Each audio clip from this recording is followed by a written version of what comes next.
Alors avant la pause, vous avez entendu certaines tendances. Nous avons pu dégager des tendances et des modèles concernant l'homicide familial au Canada en général et pour des populations spécifiques.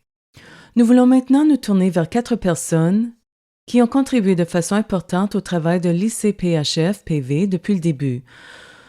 Nous leur avons demandé de se joindre à nous aujourd'hui pour nous dire ce qu'il faut encore savoir sur les données et leur collecte, sur les définitions de l'homicide familial et sur la voie à suivre. Je vous présente donc les membres du panel. En haut, si vous faites face à l'écran, en haut à gauche, se trouve Crystal Gisbrett, directrice de la recherche et des communications de l'Association provinciale des maisons et services de transition de la Saskatchewan. Bienvenue, Crystal. En haut à droite, se trouve Anuradha Duggal, vice-présidente des initiatives communautaires de la Fondation canadienne des femmes et actuellement responsable des stratégies nationales liées à l'égalité des sexes. Bienvenue. En bas à gauche, il y a Claudette Dumont-Smith.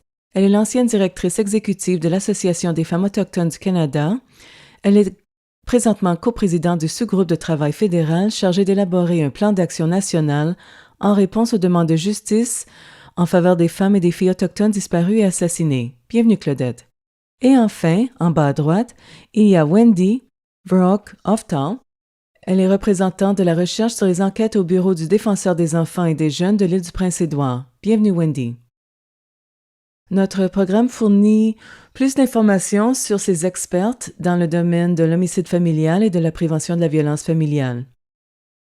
Alors, aujourd'hui, au cours des 60 prochaines minutes environ, nous leur avons demandé de réfléchir à 4 questions clés. Nous allons passer environ 15 minutes sur chacune de ces questions qui concernent les définitions et les données. Nous vous invitons à réfléchir dans la boîte de clavardage et elles seront disponibles dans les sessions qui débuteront à 16h15. Alors, vous pouvez les rencontrer à 16h15 dans les séances de questions et réponses. Daniel, Jordan et moi serons aussi dans ces séances. Alors, je veux passer maintenant à la question numéro 1.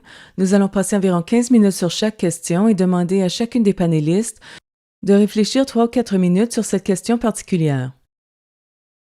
Alors, qu'est-ce qui manque dans les définitions dont nous avons discuté concernant l'homicide familial? Alors, commençons par Claudette. Bonjour à tous. Je suis très heureuse de participer à l'événement d'aujourd'hui. Je pense que ce qui manque dans les définitions, c'est l'identification des sous-groupes de la population autochtone au Canada. On ne peut pas regrouper les Autochtones sous le terme générique « autochtone ». Il faut être plus spécifique et établir des distinctions. Par exemple, il faut déterminer s'il s'agit de Premières Nations, d'Inuits ou de Métis. Ces groupes sont identifiés selon notre Constitution et ils constituent la population autochtone du Canada. Il y a des différences entre ces 3 groupes. Et je pense que chacun des groupes demande à être identifié sur la base de ces distinctions spécifiques. Alors, je pense que lorsqu'on examine les définitions de la violence familiale et autres, il faut s'assurer que ces distinctions sont respectées partout à cause de ce que je viens de dire, parce qu'il y a des différences dans les endroits où ils vivent, comment ils sont gouvernés par exemple. Je vais vous donner un exemple. Les Premières Nations relèvent de la loi sur les Indiens. Depuis 1867. Les Inuits, non, et les Métis non plus.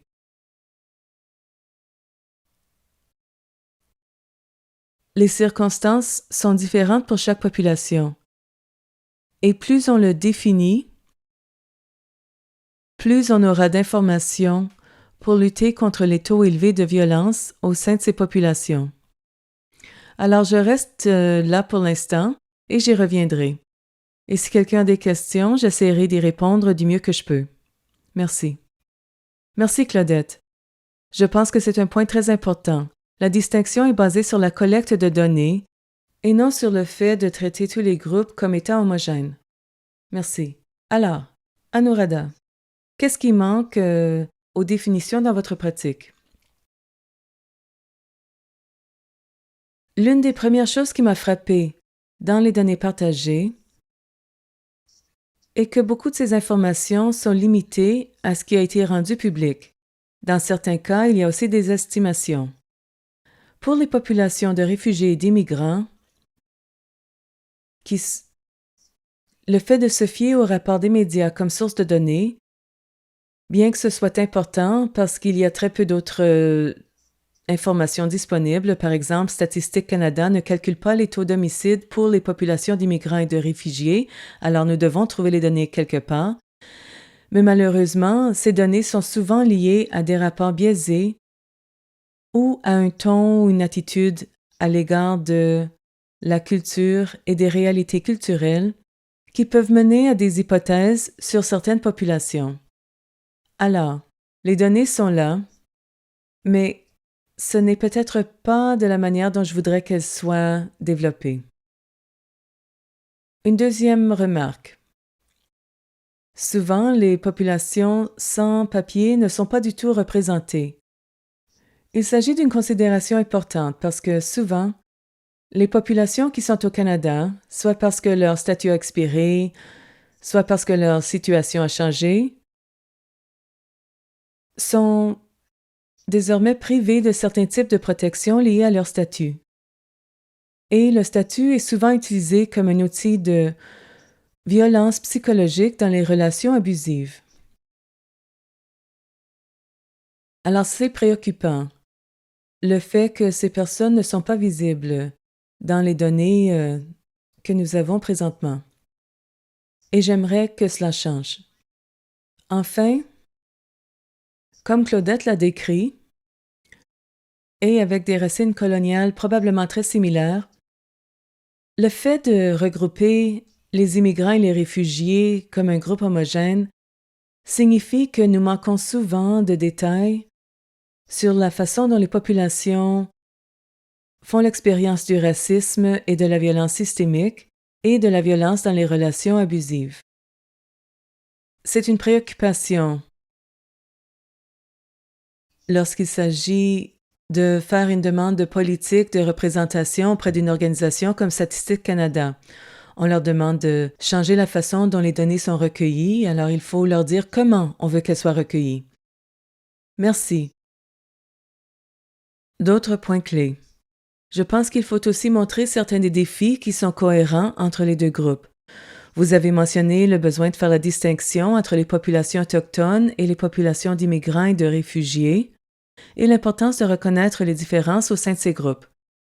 Vous avez aussi abordé l'invisibilité. Les sources de données auxquelles nous avons accès rendent certaines victimes de violences dans certaines familles très invisibles. Alors merci. Crystal. Merci. Je vais parler des populations rurales, éloignées et nordiques étudiées par l'ICPHF. Comme mentionné dans la présentation précédente, le projet a défini les communautés rurales comme des populations de moins de 10 000 habitants ou des populations très dispersées. On dit que les communautés sont éloignées si elles n'ont pas d'accès routier toute l'année et le Nord comprend tous les territoires et les régions du nord de la province. Il y a des similitudes et des chevauchements entre ces catégories et au fin de la recherche, il est logique d'étudier les régions rurales, éloignées et nordiques comme l'une des 4 populations vulnérables. Mais il est aussi nécessaire d'approfondir la définition. Il existe des différences importantes entre ces communautés. Les petits centres urbains comptant des milliers d'habitants peuvent disposer de transports publics, de services spécifiques en matière de violence familiale et de refuges. D'autres communautés rurales peuvent se trouver à 1 heure ou plusieurs heures de route de centres où ces services sont disponibles. La situation est radicalement différente dans les communautés sans accès routier ou celles qui sont à des heures et des heures du petit centre urbain le plus près. Et ce n'est pas seulement une question de la taille de la communauté, mais du type de la communauté. L'accès aux services et aux ressources varie dans toutes les communautés. Il existe des différences substantielles entre les Premières Nations et les autres petites communautés de taille similaire. Et ça ne concerne pas seulement l'accès aux services spécifiques à la violence familiale, mais aussi l'accès à un logement adéquat, à l'eau potable et au transport public. Un autre facteur déterminant pour les personnes vivant dans les régions rurales, éloignées et nordiques est la proximité des voisins. Rural signifie quelque chose de différent si on vit dans une petite ville où il y a d'autres personnes à proximité, ou si l'on vit dans une ferme qui se trouve à une demi-heure de la ville, si vous avez un véhicule et en fonction de la météo. L'isolement géographique s'entrecroise avec des facteurs culturels et des dynamiques communautaires, ainsi qu'à des variables liées à la victime. La prise de décision et les obstacles à l'accès au soutien sont influencés par la situation de la victime. Par exemple, si elle travaille en ville, est agricultrice ou s'occupe du bétail. D'autres victimes dans les communautés rurales éloignées nordiques quitteront leur communauté pour des raisons de sécurité et pour accéder aux services. Elles reçoivent des services ou se déplacent vers les centres urbains. C'est complexe. Lorsqu'on fait de la recherche comme celle-ci, il faut regrouper et catégoriser afin d'explorer les thèmes et de voir ce qui est commun et cohérent, constater les lacunes et formuler des recommandations. En raison des chiffres, de la population et du fait qu'il existe de nombreux points communs, il est logique d'explorer la catégorie des régions rurales éloignées nordiques tout en reconnaissant et en explorant les facteurs qui rendent les communautés et les situations spécifiques uniques. Merci, Crystal. Encore une fois, je pense que les 3 premières réponses ont démontré c'est la façon dont les données s'effondrent, les distinctions. Elles font ressortir des caractéristiques qui varient selon les groupes. J'ai grandi dans une communauté agricole rurale de l'île du Prince-Édouard, ce qui est très différent des prairies rurales ou du nord de l'Ontario rural. Même les zones rurales diffèrent d'un endroit à l'autre dans le pays. Et je pense que les commentaires de Crystal soulèvent l'idée d'intersection à travers les 2 distinctions basées sur les communautés autochtones, les régions éloignées, etc. Il faut reconnaître dans les définitions, d'après ce que j'entends, c'est que nous avons des définitions larges qui doivent être approfondies dans des aspects plus distincts. Wendy, pouvez-vous répondre à cela et vous appuyer sur ce qui a été dit? Je pense que ce qui me préoccupe, en ce qui concerne les enfants, c'est que la meilleure information que nous ayons sur les risques encourus par les enfants, c'est lorsque la victime est à haut risque. J'aimerais qu'on puisse aller plus loin lorsqu'il s'agit d'identifier les situations qui font courir un risque plus grand aux enfants. Alors, une considération rapide autour des définitions des décès liés à la violence familiale. L'homme avec l'enfant de 4 ans. On aimerait décider s'il est tombé en bas de la falaise. Il est vraiment très difficile de déterminer si cette situation est liée à la violence familiale. Si on lit les informations, on voit qu'il s'agit d'une zone très dangereuse après une tempête, super dangereuse, ce qui remet en question la capacité parentale. Le fait d'emmener un enfant de 4 ans dans un endroit aussi dangereux et aussi les procédures judiciaires en cours, ce qui constitue un événement déclencheur. En avril cette année, en Australie, un père a été vu en train de sauter d'une falaise avec son enfant de 9 mois. Si vous regardez les facteurs de risque dans ces 2 scénarios, ils sont très similaires. Il est donc possible que nous manquions une occasion de mieux comprendre le risque pour les enfants parce que nous ne pouvons pas inclure le père qui a été trouvé au bas d'une falaise avec son enfant de 4 ans. J'ai aussi l'impression que dans certaines de ces situations, j'ai vu des situations de droit de visite et d'autres où les enfants semblent être en danger. Les comportements de harcèlement, l'intimidation, quel rôle jouent-ils? Et quel est le rôle du contrôle? Je sais qu'il y a des recherches en cours pour mieux le définir. Est-ce que ces comportements font courir un risque accru aux enfants? Y a-t-il des formes d'abus pour les enfants après la séparation? Nous nous concentrons sur la victime adulte et l'agresseur adulte. Mais quelles sont les expériences des enfants? Qu'est-ce qu'on leur fait? Et comment évaluons-nous la sécurité et l'impact de l'exposition à la violence sur les enfants?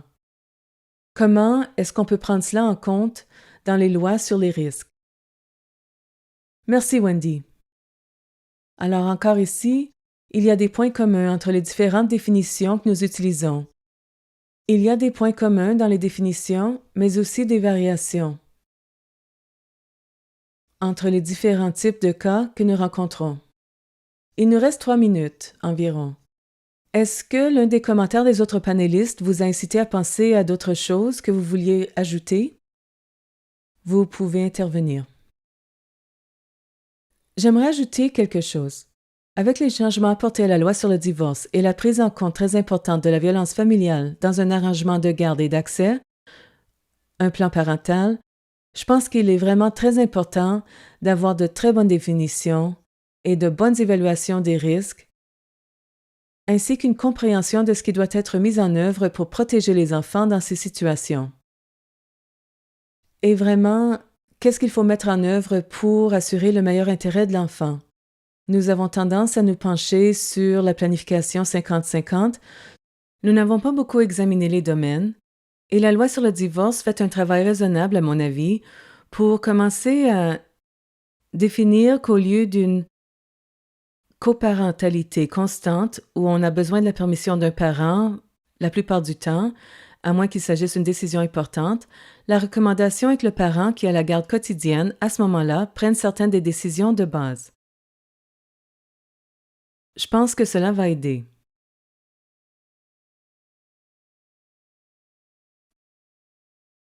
Mais l'accent est vraiment mis sur les enfants maintenant et je suis heureuse de le constater. Merci, Wendy.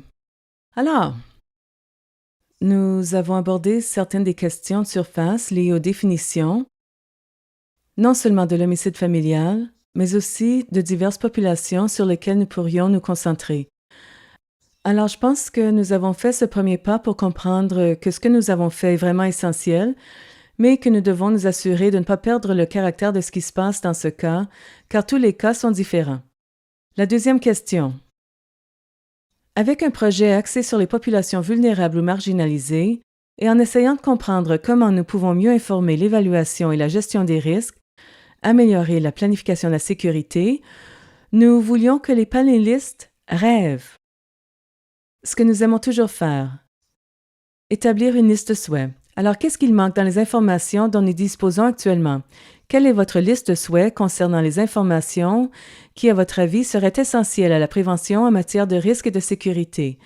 Si vous aviez un génie dans une bouteille, voici ce que vous lui diriez. Alors, commençons par Crystal. Merci, Myrna. Comme on l'a mentionné dans la présentation précédente, le manque de qualité et d'exhaustivité des données est un défi lorsqu'il s'agit de documenter et d'examiner les homicides familiaux. La grande partie des données proviennent des documents judiciaires et des rapports des médias. Alors, nous avons des informations sur certaines variables de la relation, par exemple s'ils sont mariés ou en union libre, séparés, mais nous avons moins d'informations sur la dynamique de la relation qui mène à l'homicide.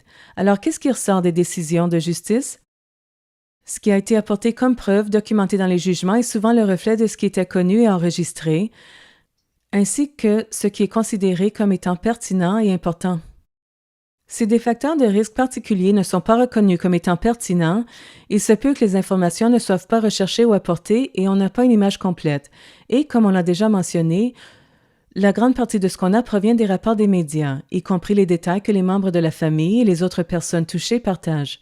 L'accessibilité des communautés rurales, éloignées et nordiques aux membres des médias peut jouer un rôle dans la couverture de ces histoires, comme les facteurs liés au partage de l'information au niveau communautaire. En parlant de la liste de souhaits, il y a quelque chose qui manque. J'espère qu'on va le voir changer dans un avenir proche. Le Canada n'a pas actuellement d'infraction au code pénal concernant le contrôle. La recherche et les examens de décès de violence familiale ont bien documenté que le contrôle coercitif dans la violence est un facteur de risque important, mais les casiers judiciaires ne reflètent pas la présence de contrôle coercitif ou d'autres formes de violence conjugale non physique.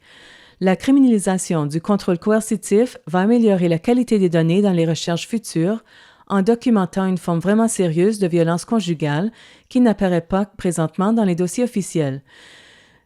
Mais cela aura aussi des répercussions importantes sur la planification de la sécurité et la gestion des risques, car elle permettra aux victimes d'obtenir des ordonnances de protection et de mettre en place des conditions pour les personnes qui exercent un contrôle coercitif. Et en ce qui concerne les zones rurales éloignées nordiques, les armes à feu sont souvent les plus utilisées.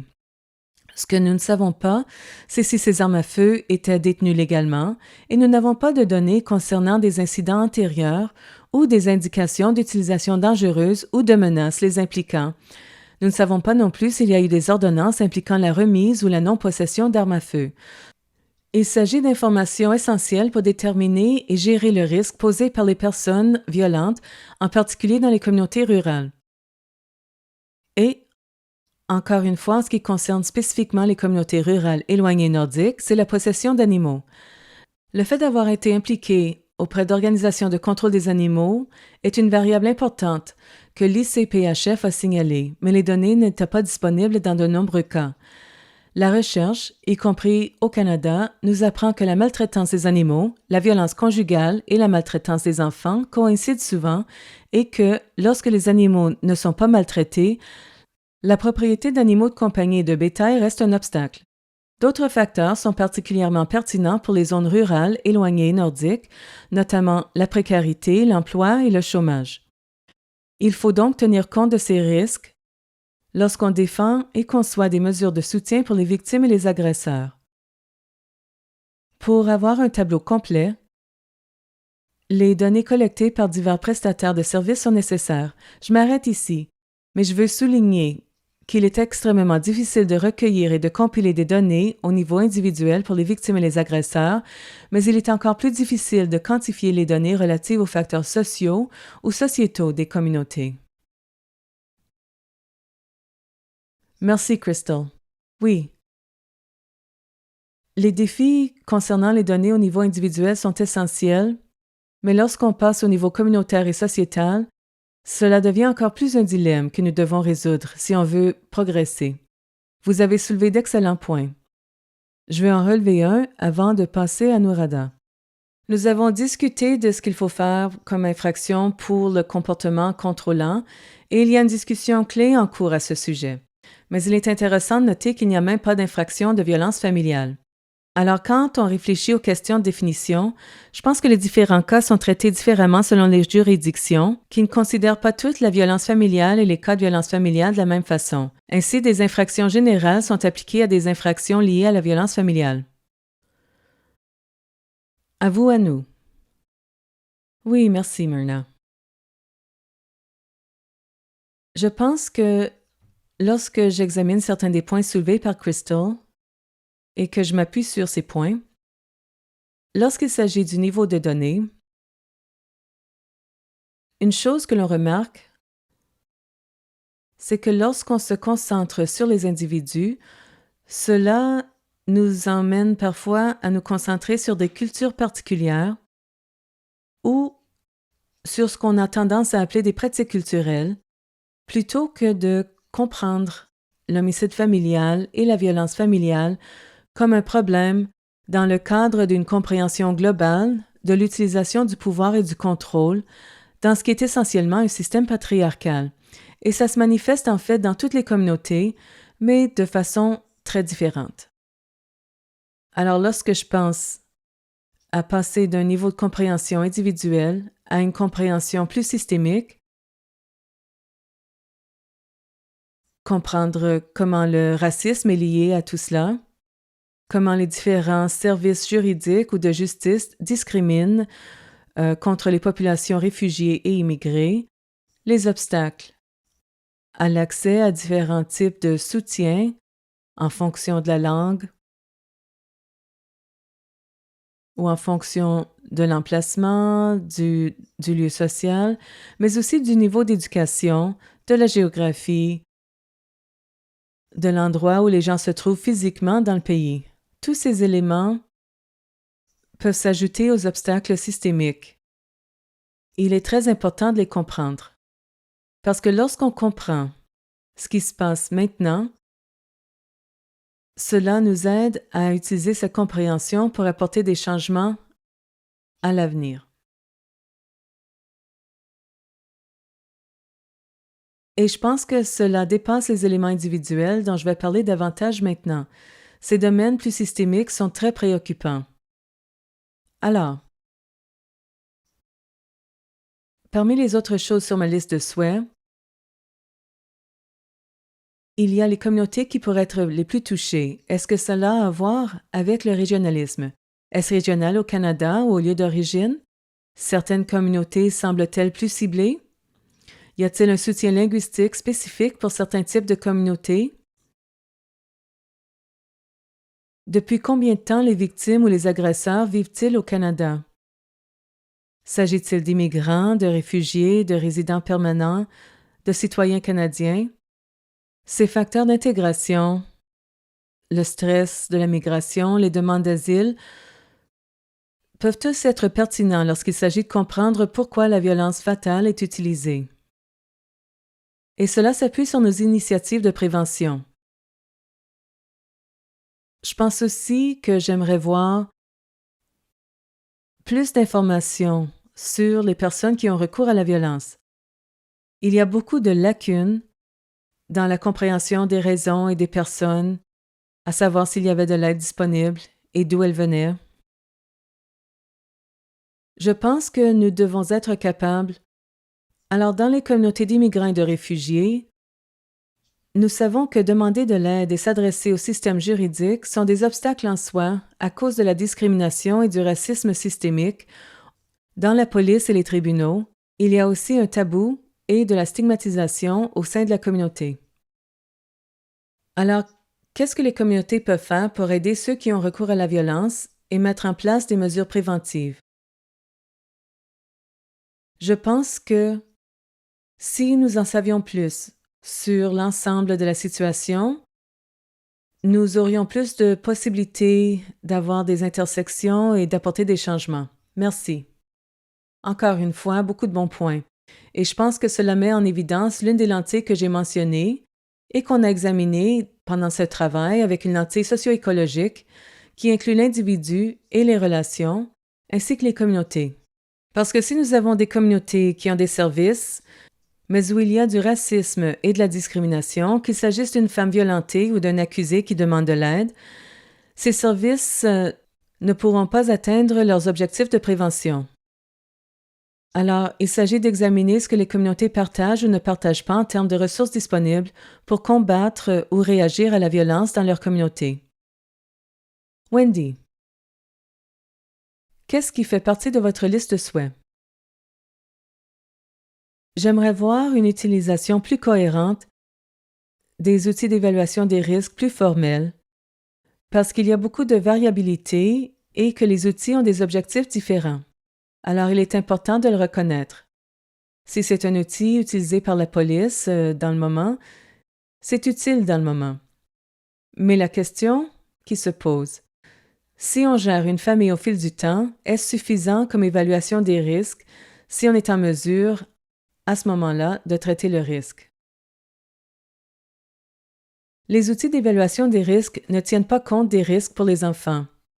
Il y a une matrice appelée Barnard-Dos qui a été développée au Royaume-Uni, mais elle n'est pas encore validée.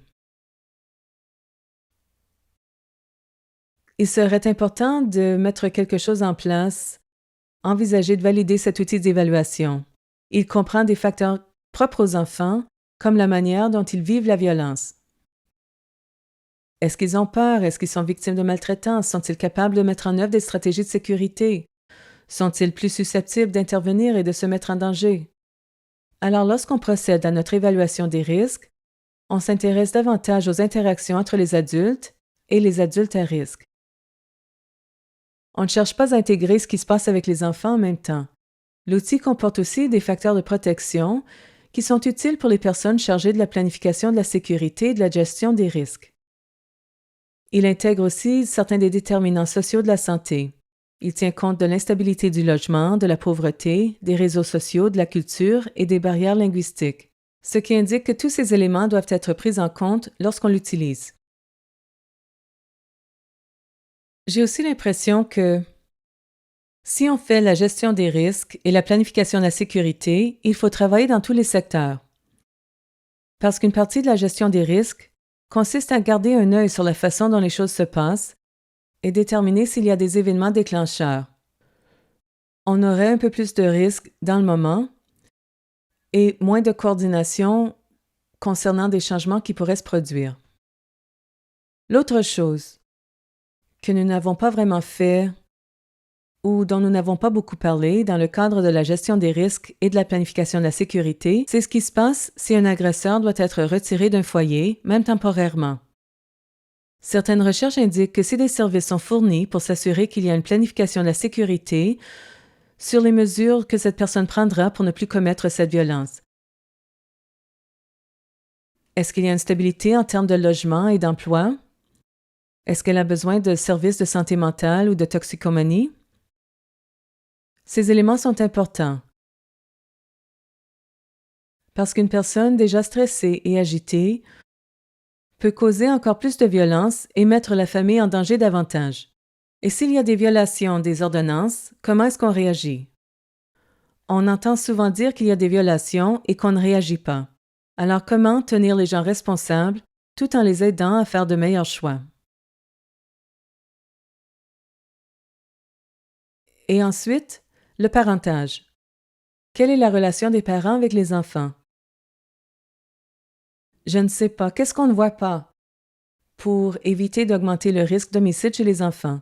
Quand il y a un homicide et que tous les membres de la famille sont tués, parfois les enfants sont tués et parfois non. Est-ce qu'on peut comprendre pourquoi? On veut arrêter tous les homicides.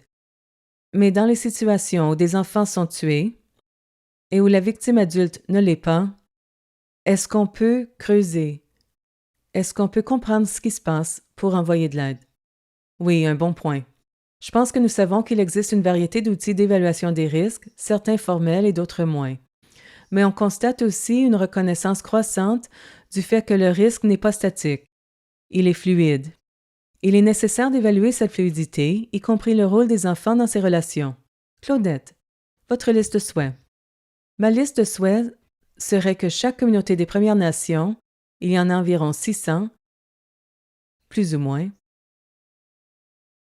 devrait faire une évaluation des risques pour les femmes qui subissent de la violence dans leur vie. Et l'évaluation des risques doit être modelée sur ce qui est disponible dans cette communauté parce que cela varie d'une communauté à l'autre. Certaines communautés sont très sophistiquées, mais d'autres ne comptent que 100 personnes et sont accessibles par avion seulement. Alors chaque outil d'évaluation des risques doit être conçu en fonction de ce qui existe dans la communauté. Le plan de sécurité doit être développé sur la base de ces informations. Il devrait y avoir un plan de sécurité pour chaque communauté, car la violence se produit et les femmes doivent être mises en sécurité. Alors j'aimerais voir cela dans chaque communauté. Une autre chose que je constate, c'est que lorsqu'on examine le nombre plus élevé chez les Premières Nations, les Inuits ou les Métis, on ne sait pas où les homicides ont eu lieu et je pense que c'est une information très valable. Est-ce que ça se passe dans les réserves, dans les communautés inuites, dans les établissements métis ou en milieu urbain? Ce sont des informations très importantes si on veut aider les femmes à ne pas se faire assassiner. Alors je pense qu'on a besoin de beaucoup plus d'informations. Il faut développer ces plans de sécurité de gestion des risques basés sur les communautés, sur les informations des communautés et sur ce que les communautés peuvent faire pour assurer la sécurité de la femme et de ses enfants. Je sais qu'on joue aux devinettes pour l'instant parce qu'on ne le sait pas. Chaque communauté est différente et on travaille dans l'idée que toutes les communautés sont semblables les unes aux autres. Et ce n'est pas le cas. Alors, il faut arriver avec ces connaissances pour vraiment pouvoir évaluer ces facteurs et fournir les meilleurs services possibles. C'est beaucoup, mais je pense que si l'on considère les taux élevés et continus de violence et de meurtre de femmes autochtones, ce sont des informations qui nous manquent présentement. Merci beaucoup, Claudette. J'aime vraiment le concept d'évaluation des risques, moins axé sur l'individu ou, en plus de l'individu, axé sur l'évaluation des risques de la communauté. Qu'est-ce qu'il y a dans la communauté qui protège ou facilite la violence dans la vie des personnes qui vivent dans cette communauté? Je pense que c'est un concept très important à retenir. car on sait qu'on se concentre toujours sur les facteurs individuels. Alors, il nous reste environ 15 minutes. J'aimerais regrouper les 2 dernières questions et vous demander, parmi votre liste de souhaits, quelle serait votre principale priorité pour l'avenir? Si vous avez une idée en rapport avec la question 4, est-ce que vous voyez une possibilité d'approche plus innovante pour la collecte de données pour atteindre cette priorité? Alors, quelle est votre priorité parmi la liste de souhaits dont vous avez parlé? Choisissez-en une qui, selon vous, est la plus importante et sur laquelle vous aimeriez vous concentrer. Et comment pourrions-nous innover davantage pour obtenir de meilleures données à ce sujet? À nous. Merci, Myrna. L'une des choses les plus importantes que j'aimerais voir dans la collecte de données à l'avenir, c'est une plus grande ventilation de l'intersection entre les populations racialisées et les populations d'immigrants et de réfugiés, parce que, à mon avis, il y a parfois une idée fausse ou un amalgame entre les populations immigrantes et racialisées ou réfugiées et racialisées. Et certaines choses sont manquées. Par exemple, les communautés noires au Canada. Elles ont des groupes de longue date dans certaines parties du Canada et ne sont en aucun cas une population de réfugiés ou d'immigrants. Il s'agit d'une communauté racialisée qui a fait l'expérience de types particuliers de racisme anti-noir au sein des structures juridiques, de l'éducation et des services sociaux. Alors, comment comprendre comment ces intersections sont un obstacle? Alors, je vais faire une hypothèse et dire sont très souvent un obstacle à l'obtention d'aide et de soutien pour que nous puissions mieux comprendre comment aborder les populations. Je pensais à certaines des conversations qu'on a eues auparavant, que si ce projet arrivait à nommer les populations maintenant, comment cela pourrait être différent 6 ans plus tard? Surtout à la lumière de ce qui s'est passé l'année dernière, en particulier à cause de la COVID et de notre compréhension des effets disproportionnés sur les différentes populations. Alors, c'est une piste de données vraiment intéressante qu'il faudrait explorer davantage. Et les populations LGBTQ en seraient une autre. C'est un sujet très tabou dans certaines communautés d'immigrants, de réfugiés et de personnes racialisées. Alors, il faut comprendre comment ces groupes, comment les sans-papiers, ne sont pas rendus invisibles au sein d'autres groupes, sans pour autant les dénoncer ou les rendre encore plus vulnérables. C'est vraiment une ligne qui est très difficile à suivre. Et si j'avais un rêve sur la façon dont ça pourrait se produire, je pense que ce serait de travailler avec des groupes sur le terrain qui sont bien connectés avec les populations, surtout ceux qui sont dirigés par des immigrants ou des LGBTQ. Alors, entreprendre un processus de collecte de données qui respecte réellement leur situation, comprend les besoins de leur communauté et répond à leurs besoins de sécurité. Je pense qu'il existe des programmes de type artisanal, des moyens artistiques de rassembler les gens et d'explorer leur situation, qui peuvent promouvoir la sécurité des femmes tout en travaillant avec les chefs communautaires et les chefs religieux. Et dans de nombreuses communautés de réfugiés et d'immigrants, il faudrait aussi travailler avec les chefs traditionnels et les chefs religieux. Alors voilà quelques idées. Je ne sais pas si elles étaient très centralisées, mais avant de terminer, je veux remercier les femmes qui m'ont personnellement fait part de leur histoire. J'ai l'impression que leurs histoires et leurs réalités vivent dans mon esprit et dans mon cœur pendant que je fais ce travail. Alors je veux les remercier pour leur générosité et leur partage. Merci. Vous avez été très concise et vous avez fait de très bons points. Je pensais à 2 périodes de temps, il y a peut-être 25 ans. À l'époque, il y avait une sorte d'interdiction informelle de collecter des statistiques raciales. Et maintenant, il y a un appel en ce sens, la reconnaissance qu'on ne peut pas revenir à la façon dont ces données étaient collectées, qu'elles doivent pouvoir être collectées d'une manière qui est responsable envers les communautés où nous voulons améliorer la prévention. Alors, j'ai vraiment aimé votre idée de mettre l'accent sur les mouvements de base, en termes de construction et d'avancement de la collecte de données. Pas nécessairement du haut vers le bas, mais du bas vers le haut. Et je pense que c'est essentiel. Et je pense que vous avez mentionné les groupes racialisés, les réfugiés, les immigrés et les LGBTQ+. Alors, les collectes de données sont très peu fiables pour ces groupes pour diverses raisons. Alors, si on passait à une approche du bas vers le haut, on pourrait avancer dans une direction utile. Alors, merci. Alors maintenant, Wendy. Une priorité et comment vous voulez avancer? Bien, je pense qu'au niveau national, il faudrait vraiment se concentrer sur les données. Ce qui serait le plus prometteur serait de travailler avec les comités provinciaux et territoriaux existants d'examen des décès dus à la violence familiale et d'examen des décès d'enfants. Ils ont accès aux informations les plus approfondies disponibles.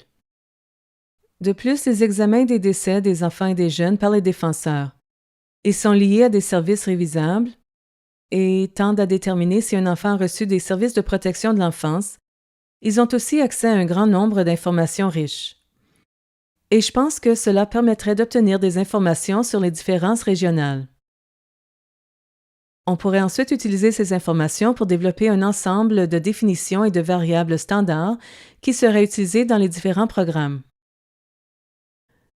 Ça n'enlèverait rien à ce que fait un examen, mais ça demanderait d'envisager d'utiliser ces variables plus standardisées et d'examiner l'intersectionnalité. Ainsi, lorsqu'on n'a pas de grands chiffres, au fil du temps, on pourrait examiner les différences culturelles. Alors, dans les ensembles de la population autochtone, sur ou en réserve, on pourrait mieux identifier ce que sont certains d'entre eux. Au tribunal, il y a des statistiques en termes de niveau de pauvreté, d'éducation, d'insécurité alimentaire. Il faut donc les intégrer, mais aussi faire attention pendant l'analyse.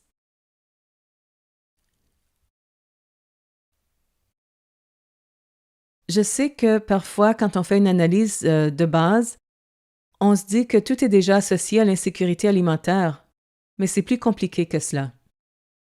Alors, si on veut vraiment s'attaquer au problème, il faut recueillir des informations plus cohérentes qui nous permettent d'analyser et de prendre en compte les informations aux différents niveaux du modèle socio-écologique. Super, merci Wendy. Nous avons des comités d'examen des décès dus à la violence familiale et des comités d'examen des décès d'enfants dans diverses juridictions partout au pays et dans d'autres pays. Ce serait donc une façon d'aller de l'avant en reconnaissant que certaines juridictions n'en ont pas actuellement et qu'il y aura donc une sorte d'inégalité géographique que nous pourrons peut-être corriger avec le temps. Claudette, votre priorité et quelques suggestions pour aller de l'avant. Je suis d'accord avec ce que disait Wendy. Mais je pense que lorsqu'il s'agit des Premières Nations, des Inuits et des Métis, il devrait y avoir une structure de données centralisée. Vous savez, où il y aurait tous les types d'informations sur les victimes, ainsi que sur les agresseurs. Où cela s'est produit, comment, les circonstances entourant l'événement. Plus nous aurons d'informations sur les victimes, les agresseurs et les circonstances, les lieux où ils ont vécu, ce qui était disponible, dans les endroits où ils vivaient, je pense que c'est seulement à ce moment-là qu'on pourra développer des programmes ou des services qui répondront à leurs besoins.